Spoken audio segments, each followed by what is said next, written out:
मेरे पास यहाँ पे फोल्डर नहीं है, तो मैं पहले फोल्डर बनाता हूँ, ठीक है।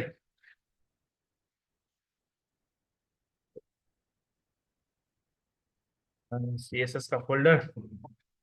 देन जाते हैं VS कोड पे और VS कोड ओपन करते हैं, ठीक है। और यहाँ पे जो है मैं वो अपना जो फोल्डर है मैं उसको सेलेक्ट करूँगा, फिर CSS का ना। ओके। तो CSS का मैंने फोल्डर यहाँ पे सेलेक्ट कर लिया है, ठीक है। तो अब जो है यहाँ पे एक मैं HTML की फाइल बना देता हूँ, उसका नाम लिखता हूँ मैं file1 HTML, ठीक है। और यहाँ पे जो है वो सिंटेक्स उसका लिखते हैं, और यहाँ पे मैं एक CSS की फाइल बनाता हूँ, file1.css, ओके। तो ये फाइल है हमारे पास CSS की, और ये है HTML, ठीक है। अब मैं इस CSS की फाइल को जो है यहाँ पे मैं कनेक्ट करता हूँ, लिंक लिखूंगा, और फिर यहाँ पे मैं पाथ दूंगा file1.css, ओके। तो यहाँ पे हमारे पास क्या है कि फाइल का पाथ आ गया है, ओके। तो देखो, पहले हमने क्या पढ़ा है, अभी तक हमने CSS में जो पढ़ा है वो सिर्फ हमने इंट्रोडक्शन पढ़ा था, ठीक है। इंट्रोडक्शन पढ़ा था, और उसके बाद हमने क्या पढ़ा था, जो भी क्या CSS की टाइप्स हैं, ठीक है। टाइप्स ऑफ CSS वगैरह, ठीक है। तो उसके अलावा हमने कलर पढ़ा था, एंड बैकग्राउंड, ये चीज़ें हमने पढ़ ली हैं, ठीक है। बाकी उसके अलावा कुछ नहीं पढ़ा है। और हाँ, हमने पढ़ा था एलिमेंट एलिमेंट सेलेक्टर्स, ठीक है। एलिमेंट सेलेक्टर, ये हमने पढ़ा था, ठीक है। एलिमेंट सेलेक्टर जो है वो हमने पढ़ा था। बाकी जो है हमने क्लास और आईडी वगैरह ये हमने चीजें नहीं पढ़ी है, ठीक है। अब देखो, क्या होता है कि हमारे पास बहुत सारे सेम सेम तरह के एलिमेंट्स हैं, ठीक है। देखो, यहाँ पे मेरे पास क्या है, ये H1 है। फॉर एग्जाम्पल मैं इसका नाम रख देता हूँ heading 1, ठीक है। और मैं यहाँ पे P उठाता हूँ। P में मैं कुछ लफ्ज लेता हूँ, 40 लफ्ज मैंने लिए, ओके। 40 लफ्ज मैंने लिए, फिर मैंने यहाँ पे एक H1 उठाया, फिर उसमें मैंने लिया हेडिंग 2। ये हेडिंग 2 ली है, तो मैं सिर्फ ये ऐसे ही ना कंटेंट उठा रहा हूँ, ठीक है। बाकी इसका कोई खास पर्पस यहाँ पर नहीं है, सिर्फ CSS को अप्लाई करना है यहाँ पर, ठीक है। उसके हिसाब से मैं उठा रहा हूँ। फिर मैं उठा रहा हूँ हेडिंग 3। P उठाया मैंने लोरेम 20, ओके। तो ये हमारे पास क्या है, देखो यहाँ पे 3 हेडिंग्स आ चुकी हैं, ठीक है, हमारे पास, और 3 पैराग्राफ्स आ चुके हैं, सही है। तो पहले पहले हम इनको क्या करेंगे, हम पहले इनको करेंगे रन, ताकि हम देखें कि यहाँ पे जो है वो कैसे आ रहा है रिजल्ट वगैरह। सॉरी, मैंने सही नहीं किया, पाथ रिलेटिव बात करना था मुझे।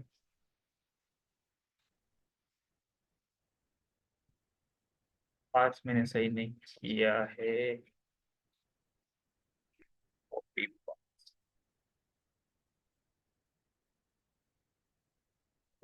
देखो, हमारे पास ये इस तरह की हेडिंग्स आ गई हैं, ठीक है। और इसके अलावा हमारे पास पैराग्राफ्स भी आ गए, ओके।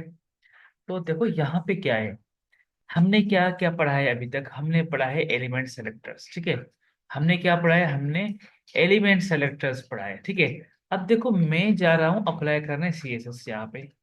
मुझे भाई हेडिंग के ऊपर मुझे ब्लू ना कलर सिर्फ मुझे अप्लाई करना है, ठीक है। तो मैंने यहाँ पे लिखा H1, जो भी हमारी ये HTML की फाइल में जो भी एलिमेंट है मैंने उसको सेलेक्ट किया, ठीक है। और मैंने इसके ऊपर लगाया बैकग्राउंड कलर, जो भी है ब्राउन वगैरह मैं लगाता हूँ, ठीक है। तो यहाँ पे देखो, बैकग्राउंड जो है सबका चेंज हो गया, ठीक है। अगर मैं P उठाता हूँ, तो P जो है मैं उसका दूं बैकग्राउंड कलर, तो उसको मैं दूं जो भी दूं, फॉर एग्जांपल मैं उसको ब्लैक दूं, और ना कलर उसको मैं वाइट दूं, ठीक है। तो देखो, ये आ गया हमारे पास। अब मसला पता है यहाँ पे क्या हो रहा है, अब मसला ये हो रहा है यहाँ पर कि देखो, जो भी सेम सेम किस्म के एलिमेंट्स है ना, वो उन सारों के ऊपर क्या हो रहा है, उन सारों के ऊपर स्टाइलिंग अप्लाई हो रही है। ठीक है, देखो हमारे पास यहाँ पे कितने हैं, हेडिंग्स वन जो है वो सिमिलर तीन है, और पैराग्राफ जो टेक्स्ट है वो भी हमारे पास तीन है। पर हम जैसे ही स्टाइलिंग अप्लाई करते हैं यहाँ पर, तो ये सबको लग जाती है।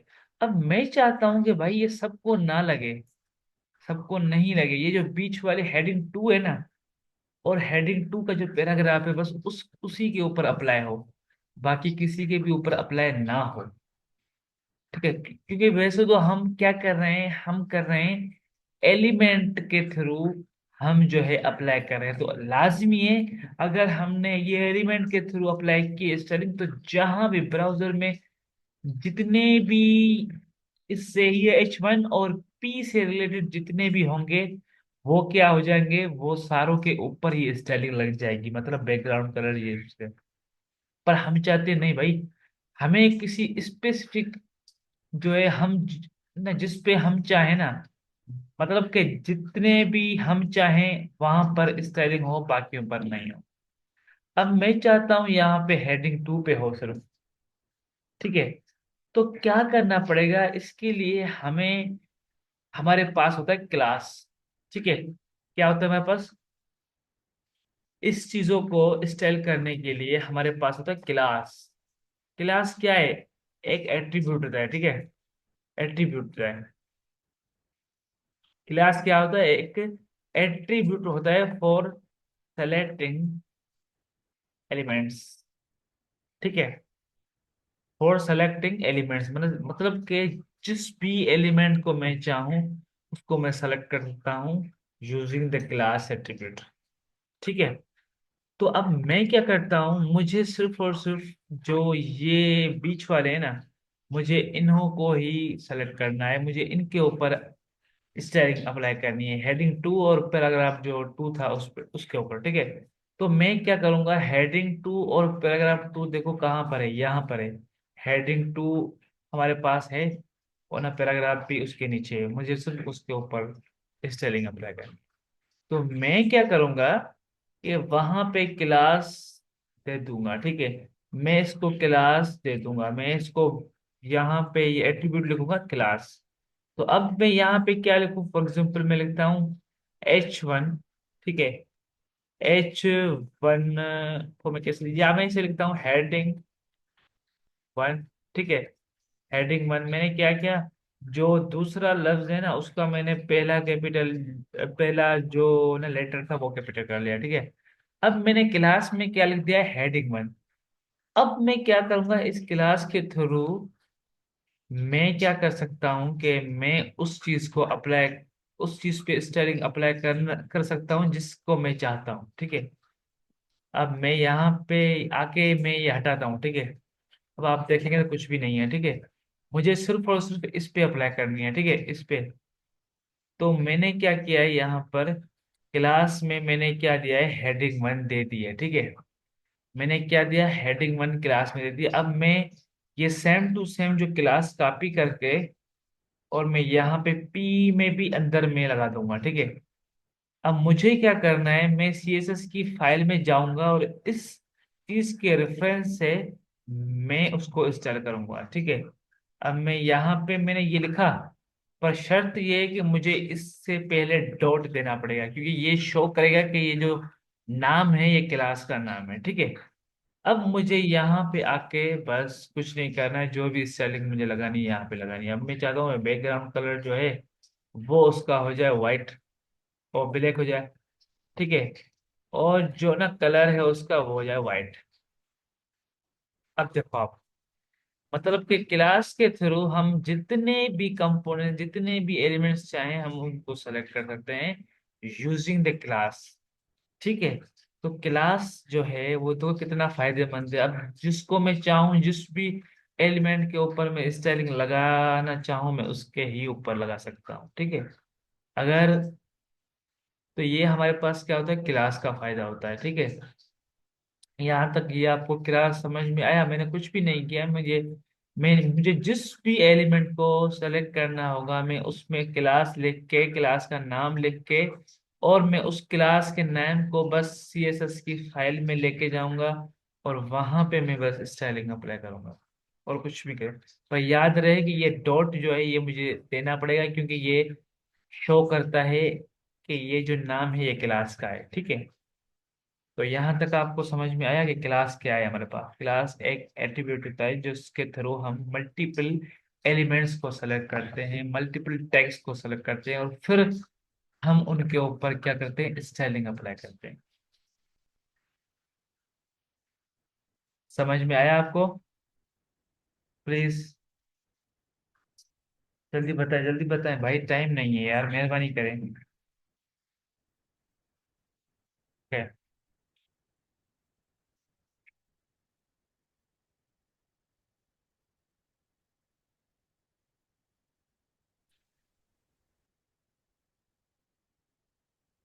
तो ये हमारे पास होता है क्लास, ठीक है।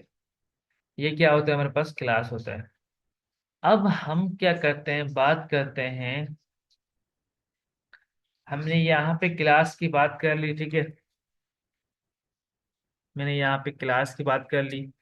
अब हम करते हैं आईडी की बात। आईडी। आईडी क्लास के बारे में मैंने बात कर ली, अब मैं करता हूँ आईडी के थ्रू बात। देखो, अब आईडी में और क्लास में क्या फर्क है। ये भी क्या है, ये भी एक एट्रीब्यूट है फॉर सेलेक्टिंग एलिमेंट, ठीक है। ये भी वही, ये एट्रीब्यूट है, इसका भी काम वही है। कुछ भी डिफरेंस, थोड़ा डिफरेंस है, बस वो डिफरेंस ये है कि ये जो आईडी जहां पर भी यूज होता है ना, आईडी का मतलब होता है कि हमें सिर्फ और सिर्फ एक ही एलिमेंट को सेलेक्ट करना है। हालांकि आपको, आप जो है आईडी के थ्रू बहुत सारे एलिमेंट्स को सेलेक्ट कर सकते हो, पर नहीं, आईडी जो है वो टेक्निकली जो उसका मीनिंग है ना, उसका मतलब ही यही है, किसी भी स्पेसिफिक एक एलिमेंट को आप सेलेक्ट करो, ठीक है। अब देखो, मुझे यहाँ पे दो एलिमेंट्स को सेलेक्ट करना था, ठीक है। मुझे यहाँ पे दो एलिमेंट्स को सेलेक्ट करना था, तो मैंने क्लास का यूज किया, ठीक है। मैंने क्लास, सेम क्लास उसमें भी दिया, सेम क्लास उसमें भी दिया, मैंने सेलेक्ट कर लिया। अब अगर मुझे यहाँ पे एक चीज का यूज करना होता तो फिर मैं क्या करता, फॉर एग्जाम्पल मुझे एक चीज को सेलेक्ट करना होता, पैराग्राफ नहीं, मुझे हेडिंग को सेलेक्ट करना था, तो मैं क्या करता, मैं इसको हटाता। मुझे है हेडिंग को सेलेक्ट करना है ना, तो मैं क्या करूँगा, हेडिंग को हटा के, ओ ये हेडिंग में क्लास से उसको हटा के और यहाँ पे आईडी लिखूंगा, ठीक है। अब मैं यहाँ पे लिखूंगा ID1, ठीक है। जो भी नाम यहाँ पे तुम लोग जो भी दो वो तुम्हारे ऊपर है, ठीक है। मैं अपने हिसाब से दे रहा हूँ। तो मैंने क्या किया कि यहाँ पे क्लास की जगह पे मैंने आईडी दे दी। तो मसला सेम है, सेम चीजें हैं, क्लास भी वही, क्लास का भी काम वही है, आईडी का भी काम वही है। आईडी भी एक ही एट्रीब्यूट है, क्लास भी एट्रीब्यूट है, ठीक है। वही, ये दोनों चीजों को सेलेक्ट करने और स्टाइलिंग अप्लाई करने में ही मदद देते हैं। पर आईडी हम वहां यूज करते हैं जहां पे सिर्फ हमें एक एलिमेंट को यूज करना हो, ठीक है। अब देखो, यहाँ पे मुझे सिर्फ एक एलिमेंट है, उसको मुझे स्टाइल करना है, तो ठीक है। तो मैंने क्या किया, मैंने आईडी को यूज किया है, ठीक है। मैंने क्या किया, मैंने आईडी को यूज किया। अब मैं इसको कॉपी करूंगा और मैं जाऊंगा CSS की फाइल पे, और यहाँ पे जो हेडिंग बनती है उसको हटाऊंगा, और यहाँ पे मैं लिखूंगा ID1, ठीक है। पर अब यहाँ पे डिफरेंस है कुछ, देखो। वहां पे क्लास जब मैं दे रहा था तो उसके पहले मैं डॉट दे रहा था, ठीक है। अभी मुझे देना है हैश। हैश का मतलब क्या है, ये जो नाम है ना, ये आईडी का नाम है, ठीक है। हैश शो करता है, क्योंकि हर एक सेलेक्टर की अपनी वो पहचान होती है, ठीक है। तो क्लास की पहचान ये है कि उससे पहले एक डॉट आएगा, आईडी जो है उससे पहले एक हैश आएगा, ठीक है। तो ये पहचान होती है सेलेक्टर्स की आपस में, ठीक है। तो ये हमारे पास है ID1, ठीक है। अब मैं क्या करता हूँ, उस एलिमेंट को बैकग्राउंड कलर देना चाहता हूँ मैं ब्लू, ठीक है। ब्लू कलर में देना, और मैं कलर जो है वो उसको व्हाइट देना चाहता हूँ, ठीक है। अब आप देखो, सही है। मैं, अगर मैं ये आईडी सेम सेम में जाके पी टेग में अप्लाई करूँ ना, यहाँ पर पी में, तो भी वही काम होगा। पर मसला ये है कि मुझे बस ये आईडी का जो टेक्निकली यूज है ना, वो वही है जहां पर एक एलिमेंट का यूज हो, ठीक है। आईडी का यही है। अब यहाँ पे डिफरेंस क्या है, देखो, यहाँ पे एक और भी डिफरेंस है, ठीक है। और वो होता है प्रायोरिटी का। प्रायोरिटी का मतलब मैंने जो उस दिन तुम लोगों को बताया था, स्पेसिफिसिटी। जैसे मैंने आपको स्पेसिफिसिटी बताया था इनलाइन सीएसएस की, इंटरनल की, एक्सटर्नल की। यहाँ पे भी वो है, ठीक है। अब फॉर एग्जांपल मैंने यहाँ पे क्लास से भी सेलेक्ट किया है, और मैंने इसको क्लास से सेलेक्ट किया, मैंने लिखा यहाँ पे H1, और ये जा C1, C1 का मतलब क्लास 1, ठीक है।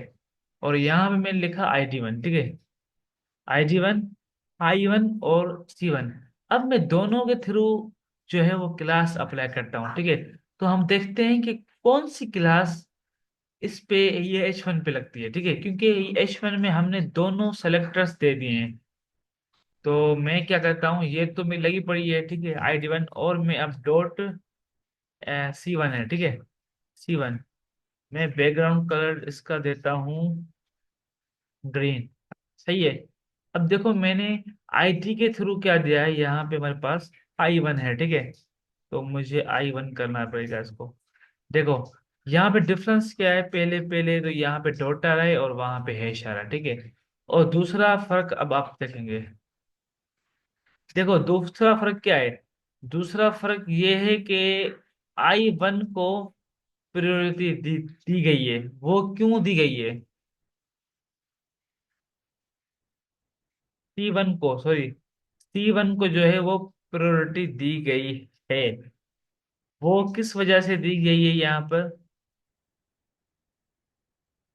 देखो वो किस वजह से दी गई है यहाँ पे क्योंकि मैंने ये जो ग्रीन है ना, इसको मैंने लिखा है नीचे, ठीक है। अगर मैं इसको लिखूं ऊपर, तो भी ये आ रहा है। अब यहाँ पे मसला क्या है तुम लोगों को पता है? यहाँ मैं क्या मसला कर रहा हूँ, ID1, देखो मैंने क्लास यहाँ पे अप्लाई कर दिया है ना, तो अब यहाँ पे आईडी जो है वो काम नहीं कर रहा है।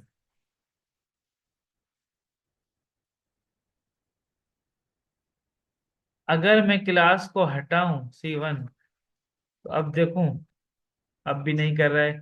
क्या मैंने ये स्पेल सही नहीं दिए क्या?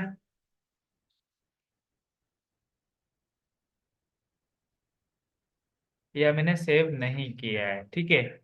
अब देखो, जैसे था मैं वैसे ही रखता हूँ, ठीक है। जैसे ही था मैं वैसे ही रखता हूँ, ठीक है।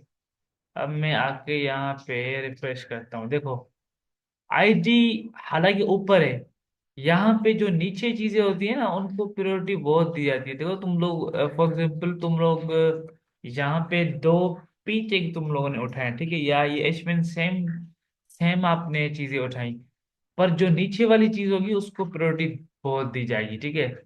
पर यहाँ पे हमारे पास आईडी और क्लास जिस भी एलिमेंट में यूज हो, तो वहां पे क्या होता है, या वहां पे प्रायोरिटी जो है वो ज्यादा आईडी को दी जाती है। आईडी को तुम लोग ये भी कह सकते हो कि आईडी जो है वो क्लास से ताकतवर है। क्यों? क्योंकि वो सिर्फ जब सेम ही टैग पे, जब सेम ही टैग पे अगर सेम ही स्टाइलिंग आप अप्लाई करो आईडी से और क्लास से, तो वो क्या करेगा, क्लास जो है उसको, वही आईडी जो है वो उसको प्रायोरिटी दी जाएगी, बाकी क्लास को प्रायोरिटी नहीं दी जाएगी, क्योंकि आईडी की जो वो है ना, प्रायोरिटी वो ज्यादा है, ठीक है। तो ये होता है हमारे पास आईडी और क्लास में फर्क होता है कि आईडी क्या है, क्लास क्या है। अब देखो इसके थ्रू हम जो भी चाहे ना, जिस भी एलिमेंट को सेलेक्ट करके, और हम उसके ऊपर स्टाइलिंग अप्लाई कर सकते हैं, ठीक है। अब ये थे तुम लोगों के बेसिक जो सेलेक्टर्स थे, आईडी और क्लास थे, ठीक है। बाकी कुछ सेलेक्टर्स जो है वो मैं आपको W3 स्कूल से ही सिखा देता हूँ, ठीक है। CSS, W3 school. यहाँ पे मैं आपको बता देता हूँ कहाँ पर सेलेक्टर्स हैं, ठीक है। यहाँ पे देखो नीचे आएगा सेलेक्टर्स, ठीक है। यहाँ पे आप सेलेक्टर्स पे जाओगे ना, तो पहले पहले तो सिंपल सेलेक्टर्स है, जिसमें वो आपको क्या बताता है, select elements based on name, ठीक है, जो मैंने आपको पहले सिखाया है। मतलब कि आप क्या करो, फॉर एग्जाम्पल तुम लोगों ने पी को सेलेक्ट किया उसके नाम के थ्रू, ठीक है, या ये H1 को तुम लोगों ने सेलेक्ट किया और उसके ऊपर आपने डायरेक्ट अप्लाई किया सेलिंग, ठीक है, ये उसके बारे में बोल रहा है। पर उसमें नुकसानात ये है कि जितने भी वो हमारे पास एलिमेंट्स होंगे सारों पर वो अप्लाई हो जाएगी, ठीक है। उसके बाद फिर हमारे पास क्या है, आईडी। उसके बाद क्या है हमारे पास, आईडी इन क्लास, जो हमने अभी पढ़ लिए हैं, ठीक है। देन हमारे पास क्या है, कॉम्बिनेटर सेलेक्टर्स, ठीक है। कॉम्बिनेटर सेलेक्टर्स जो होते हैं वो कैसे सेलेक्ट करते हैं एक दूसरे को, वो आपस में रिलेशनशिप जो है उसके थ्रू वो एक दूसरे को सेलेक्ट करते हैं, ठीक है। वो सेलेक्टर जो कॉम्बिनेटर सेलेक्टर्स हैं वो एक दूसरे को किसके थ्रू सेलेक्ट करते हैं, वो करते हैं रिलेशनशिप के थ्रू, ठीक है। तो मैं तुम लोगों को सिर्फ ये कॉम्बिनेटर सेलेक्टर्स है ना यही पढ़ाऊंगा, बाकी ये जो उसके आगे वाला काम है वो फिलहाल नहीं करेंगे। तो यहाँ पे हमने सिंपल सेलेक्टर्स देख लिए हैं, अब हमारे हैं कॉम्बिनेटर सेलेक्टर्स, ठीक है।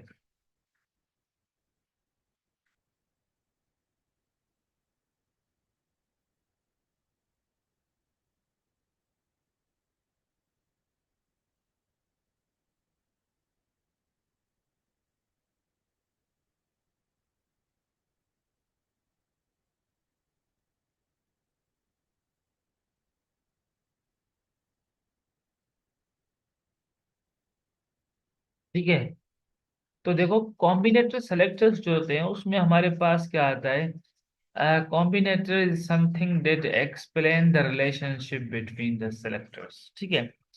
अब देखो मैं आपको रियल लाइफ की मिसाल दे दूं ना, तो अब देखो हम आप जा रहे हो, आप कह रहे हो कि भाई आप जा रहे हो कहीं भी घूमने जा रहे हो, ठीक है। तो आप जो है किसी और को लेके जाते हो, पर वही आपके पास कोई इंसान नहीं है, ठीक है। तो जो आपका दोस्त है उसने फिर किसी दूसरे को सेलेक्ट कर लिया, ठीक है, क्योंकि वो उसके थ्रू सेलेक्ट हो गया। तो ये मतलब रिलेशनशिप जो है वो बन गई, ठीक है। मतलब कि हमारी दोस्ती नहीं थी तो उसकी दोस्ती थी, तो उसने फिर उसके थ्रू जो है उसको ना कर लिया। और तो ये यहाँ पर यही तरीका होता है कि हम क्या करते हैं, ये जो ना मेन सेलेक्टर होता है, जो मतलब के इम्पोर्टेंट या ये एलिमेंट जो उसकी क्लोज सेलेक्टर होता है, हम उसको सेलेक्ट करते हैं ना, सेलेक्ट ना करते हैं, और उसकी बेसिस पे हम क्या करते हैं, दूसरे सेलेक्टर को स्टाइल करते हैं, ठीक है। अब देखो यहाँ पे अभी तक तुम लोगों को समझ में नहीं आया, तो यहाँ पे समझ में आ जाएगा, ठीक है। देखो यहाँ पे क्या लिखा हुआ है, CSS selector can contain more than one simple selector. CSS selector can contain more than one simple selector. Between the simple selectors, we can include a combinator selectors. ठीक है।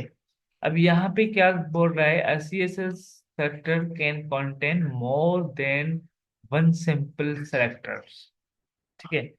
जो CSS selector होता है वो, देखो, वो क्या करता है, बहुत सारे जो ही सिंपल सेलेक्टर्स हैं वो ना कंटेन कर सकता है, ठीक है।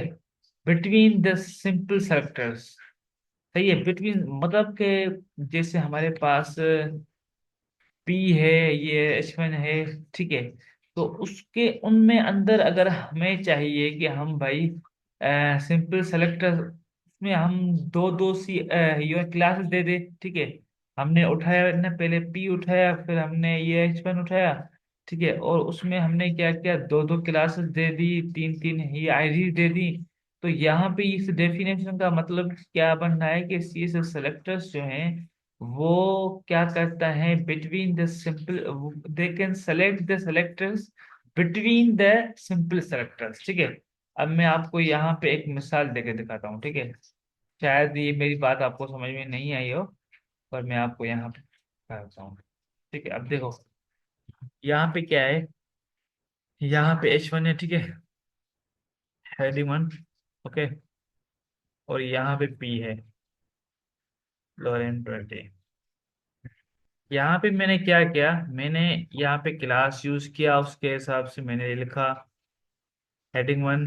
फिर मैंने यहाँ पे आईडी यूज की, हेडिंग वन। ठीक है, सही है। अब मैं क्या कर सकता हूँ, अब मैं इससे ये H1 को कितने तरीकों से सेलेक्ट कर सकता हूँ।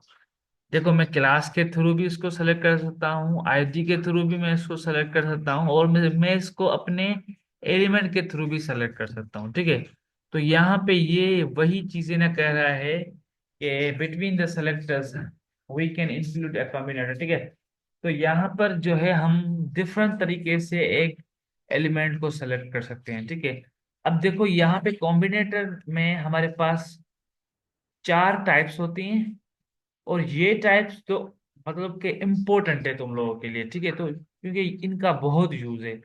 बाकी दूसरे हैं, ये जो ना कॉम्बिनेटर है ना, कॉम्बिनेटर सेलेक्टर, इसका बहुत यूज है आगे, तो आपको इस चीज पे ध्यान देना चाहिए। सही। ठीक है, देखो पहले पहले हमारे पास आता है डिसेंडेंट, डिसेंडेंट कॉम्बिनेटर स्पेस। अब पहले हम उसकी यहाँ पे मीनिंग देखते हैं। ठीक है, देखो डिसेंडेंट कॉम्बिनेटर का मतलब क्या होता है। The descendant combinator makes all elements that are the descendants of a specific element। यहाँ पे आप बात समझे। देखो, अभी मैं आपको यहाँ पे मिसाल है ना, ये शो करके दिखाता हूँ। ठीक है, यहाँ पे बहुत अच्छी तरीके से उन्होंने समझाया गया है।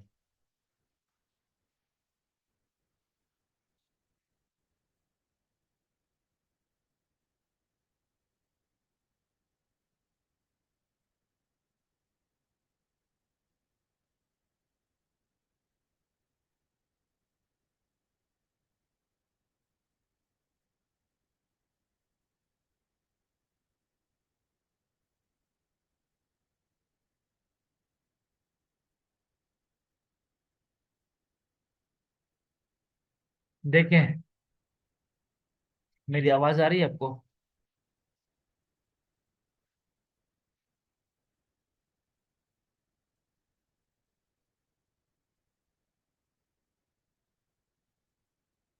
देखें, अब यहाँ पे क्या है, यहाँ पे हमारे पास एक डिव है। ठीक है, डिव है। ठीक है, और उस डिव में हमारे पास क्या पड़ा है, यहाँ पे हमारे पास डिव में पड़ा है, ये एक पी पड़ा है। ठीक है, दूसरा पी पड़ा है, और फिर तीसरा पी पड़ा है हमारे पास। ठीक है, तीसरा पी पड़ा हुआ है।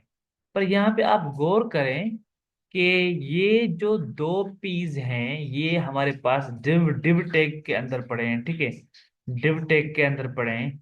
पर ये जो हमारा तीसरा पी है ना, ये डिव के अंदर तो है, पर ये सेक्शन टैग के अंदर पड़ा है।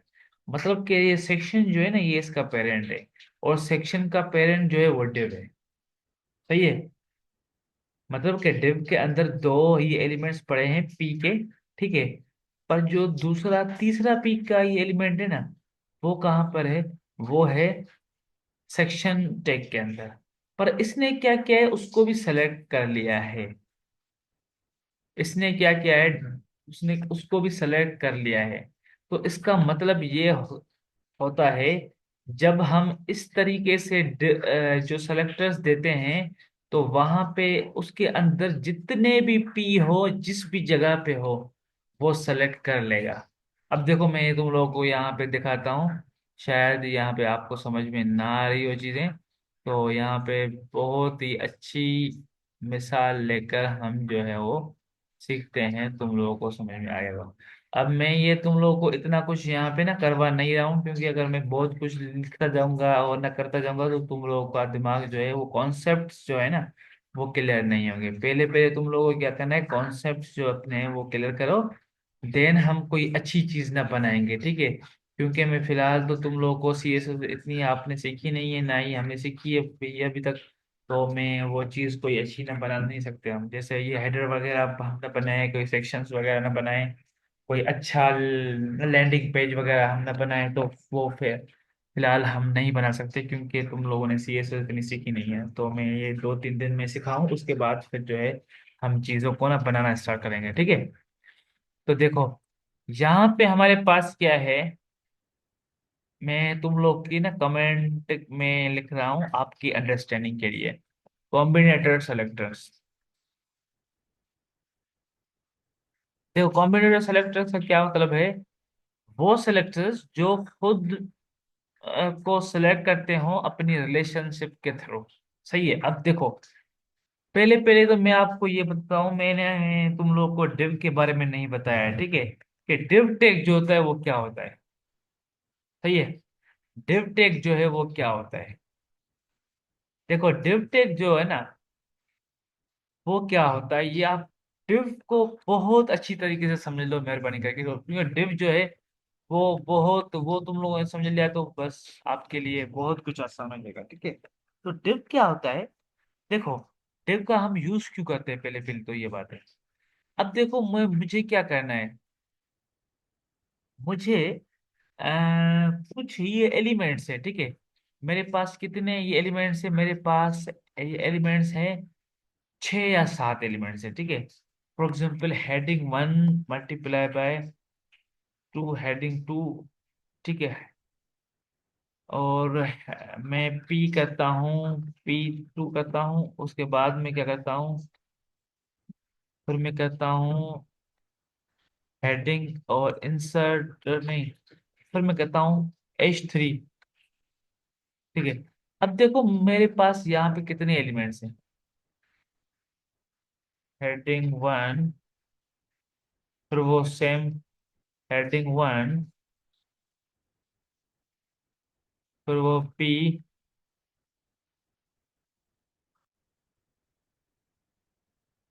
फिर यहाँ पे P, H3,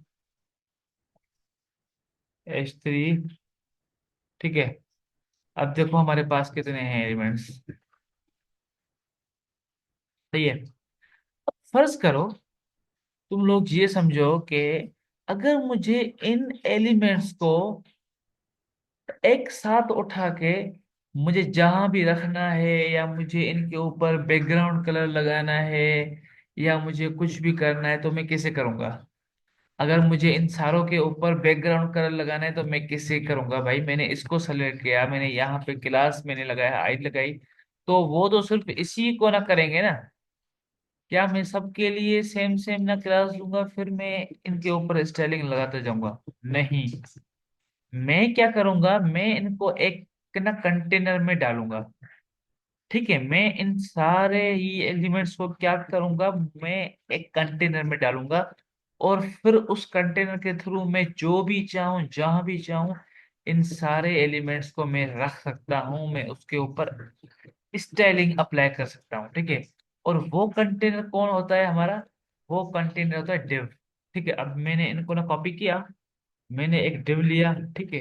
अब डिव में मैंने ये पेस्ट कर लिया, ठीक है। अब मुझे मान लो कि मुझे इन सब के ऊपर सेम ही सेम बैकग्राउंड अप्लाई करना है, तो मैं क्या करूंगा, यहाँ पे मैं एक डिव में क्लास दूंगा, ठीक है, कंटेनर। सही है। और मैंने इसको सेलेक्ट किया, मैं जाऊंगा यहाँ पर, मैं इसको काटूंगा, और यहाँ पर मैं लिखूंगा वो जो नाम है क्लास का वो, और यहाँ पे बैकग्राउंड कलर जो है वो मैं दूंगा कौन सा, ब्लैक, एंड कलर जो है वो मैं दूंगा वाइट। ओके। सही है। कंटेनर।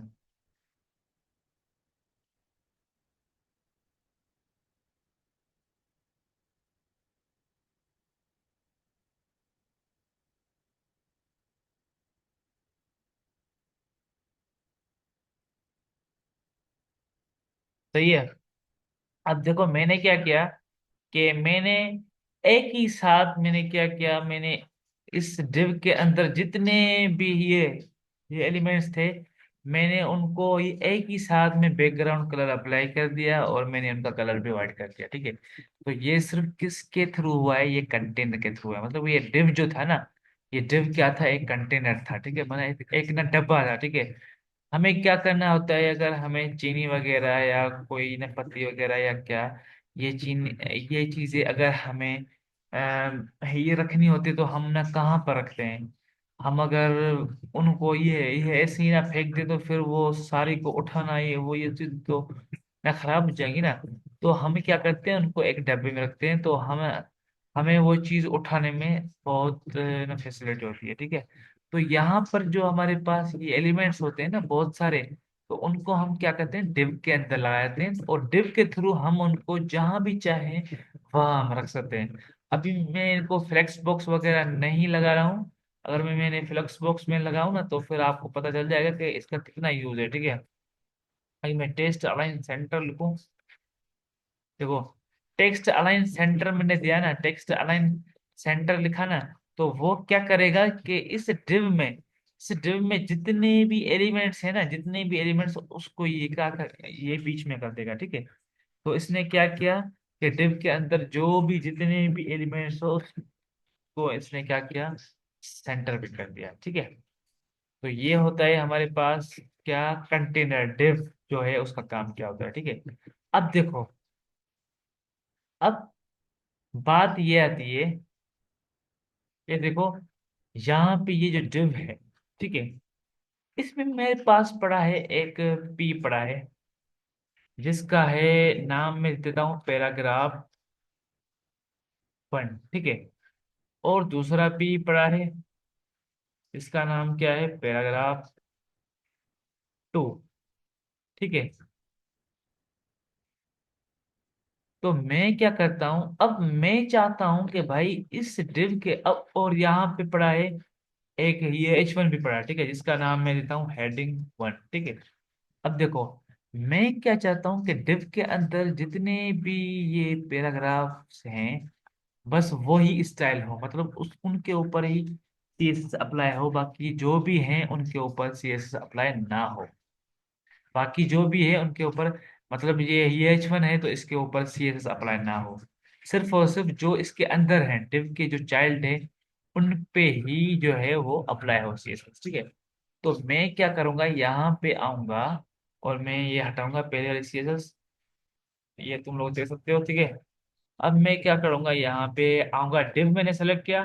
अब डिव में अंदर मुझे कौन से एलिमेंट्स, कौन से टैग जो है वो सिलेक्ट करने हैं, मुझे करने हैं पी वाले। तो मैंने पी को सेलेक्ट किया और मैंने यहाँ पे क्या किया, बैकग्राउंड कलर नहीं, मैं खाली मैं इनको ना कलर देता हूँ, कलर मैं देता हूँ उनको रेड या ब्लू देता हूँ, ठीक है। ओके, ये देखो और जो ये हेडिंग वन आई थी ना उसको नहीं लगा, उसको कलर नहीं लगा, सिर्फ और सिर्फ पी को लगा है। क्योंकि मैंने यहाँ पे बोला है कि भाई जो डिव एलिमेंट है ना, उसके अंदर जो भी पी है ना, पी मतलब डिसेंडेंट। अब डिसेंडेंट मतलब क्या होता है, अब अगर यहाँ पे पी होता किसी दूसरे डिव के अंदर या किसी भी टेक के, फॉर एग्जाम्पल यहाँ पे मैं ना ये एक दूसरा या नेस्टेड डिव बनाता हूँ, ठीक है। और फिर मैं उसके ऊपर भी मैं उसके अंदर में पी लेता हूँ, ठीक है। और वहां भी मैं नाम लिखता हूँ जो भी मुझे लिखना है, फॉर एग्जाम्पल रेसलिंग, ठीक है। मैंने यहाँ पे लिखा रेसलिंग, सही है। अब सॉरी, अपने मैंने